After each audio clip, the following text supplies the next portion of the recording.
안녕하세요. 드라마 터는 기자의 신상민입니다. 이번 주 다룰 드라마는 모범형사 시리즈입니다. 모범형사는 섬 넘는 악인들의 추악한 욕망 앞에 진실 하나로 맞선 강력 2팀 모범형사들의 수사극을 다룬 드라마입니다. 2020년 첫 방송된 모범형사는 최고 시청률 7.6%를 기록했습니다. 2년 만에 다시 돌아온 모범형사2는 최고 시청률 8%를 기록했습니다. 시청자들에게 많은 사랑을 받은 드라마라고 하더라도 시즌제로 제작되는 경우가 많지 않습니다. 더구나 시즌제를 꾸준히 이어가기가 쉽지 않습니다. 하지만 모범형사는 2년 만에 시즌2로 돌아온 겁니다. 소년주는 시즌1 제작 발표회 당시 시즌2가 나올 것 같다고 예상한 바 있습니다. 그의 예상대로 시즌2가 나오게 됐고 시즌2 제작 발표에서도 시즌3를 진행하는데 아무런 문제가 없다고 자신했습니다.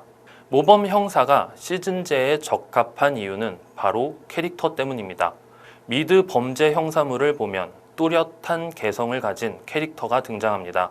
NCIS의 깁스라는 인물이, CSI 라스베가스에는 길 그리썸이라는 인물이 있습니다. 모범형사는 강도창, 오지혁이라는 두 인물을 중심으로 이야기를 펼쳐냅니다. 우선 모범형사 시즌1에 대해 이야기를 해보겠습니다.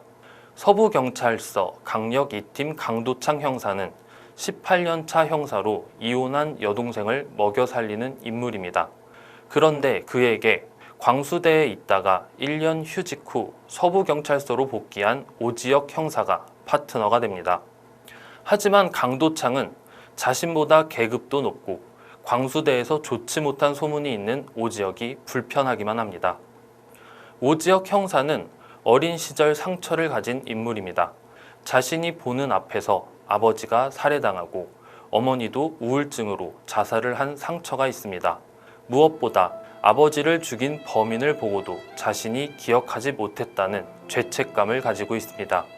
인천 거부인 큰아버지 오정수의 집에서 사촌형 오종태와 함께 청소년기를 보낸 그는 큰아버지에게 유산을 물려받게 됩니다. 이런 두 사람은 하나의 사건으로 인해 인생의 전환점을 맞이하게 됩니다. 강도창은 5년 전 강력 1팀 팀장 남국현에게 이어받은 이대철 사건을 해결해 사형까지 언도받게 했습니다. 하지만 그런 이대철의 딸 이은혜를 납치 살해했다는 살인범이 자수를 하는 사건이 벌어지게 된 겁니다.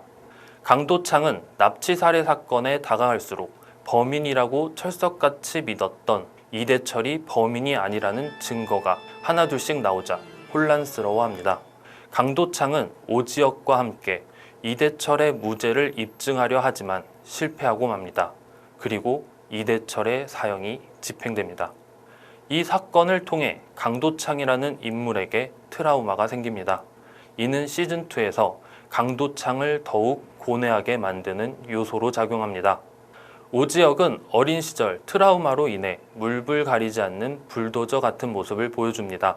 하지만 강도창을 만나 이대철 사건의 진범을 찾는 과정을 통해서 서부경찰서 강력 2팀에게 마음의 문을 열게 됩니다. 범죄자들에게 냉철한 모습을 보여주는 것과 달리 강력 2팀에게 재력을 과시하는 익살스러움이 공존하는 매력이 있습니다. 두 번째 이유는 매력적인 캐릭터들의 이야기가 확장된다는 점입니다. 시청자들이 드라마의 시즌제를 바라는 이유는 단 한 가지입니다. 내가 열광했던 인물들에 대한 이야기의 연속성입니다. 인물들의 이야기가 계속되길 바라는 마음 때문입니다. 하지만 시즌제로 제작되지만 일부 배우들이 이탈하는 경우가 생깁니다. 심지어 주인공을 연기한 배우가 출연을 하지 않아서 프리퀄 형식으로 제작되기도 합니다. 내가 보고 싶은 캐릭터들, 인물들 간의 관계성이 깨지게 되면서 시청자들이 실망하게 되는 겁니다. 물론 모범형사 역시 시즌1에서 진석영과 오지혁의 관계성을 좋아했던 시청자들 입장에서는 진석영의 부재에 대한 아쉬움이 크다는 의견이 많습니다. 시즌2로 넘어가면서 새로운 사건이 등장하고 그에 맞게 이전 시즌의 일부 배우들이 일탈하고 새로운 인물들로 채워질 수밖에 없는 과정이라고 생각합니다. 다행스럽게도 이야기를 이끌고 가는 주요 인물들의 배경이 되는 인천 서부경찰서 강력 2팀 강도창, 오지혁을 중심으로 강력 2팀 팀장 우봉식, 권재홍, 변지웅, 지망구, 심동우, 서장 문상범이 그대로 등장합니다. 앞서 이야기한 강도창의 트라우마, 이대철 사건의 연결고리도 시즌2에서 그대로 가져갑니다. 이대철의 딸 이은혜의 비중이 시즌2에 더욱 커지기 때문입니다. 그렇기 때문에 모범형사 시즌1을 아직 보지 않은 분이라면 무조건 시즌1부터 정주행하라고 권하고 싶습니다. 인물의 관계성뿐 아니라 사건의 시작점도 연결이 됩니다. 시즌1에서 오지혁이 1년간 휴직을 하는 이유가 시즌2에서 밝혀지게 됩니다. 시즌1에서 서부경찰서가 주요 배경이었던 것과 달리 시즌2에서는 광수대까지 배경이 확장됩니다.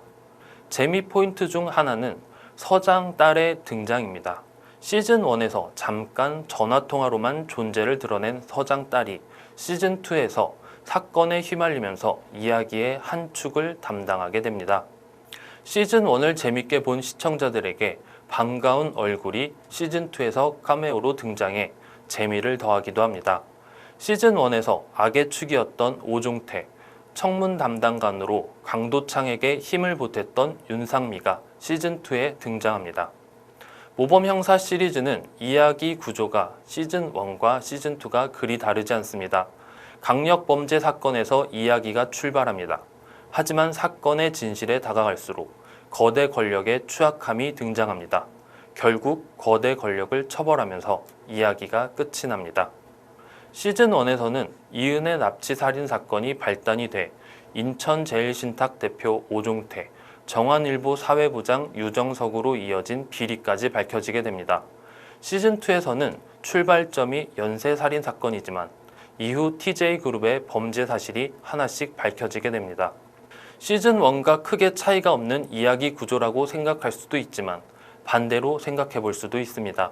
이러한 이야기 구조가 모범형사 시리즈만의 특징으로 자리 잡을 수도 있는 부분이라고 생각합니다. 이처럼 모범형사 시리즈는 시즌제로 계속 이어질 매력적인 요소들이 많습니다. 과연 시즌3로도 돌아올 수 있을지 지켜봐야 할 듯 싶습니다. 지금까지 드라마터는 기자였습니다.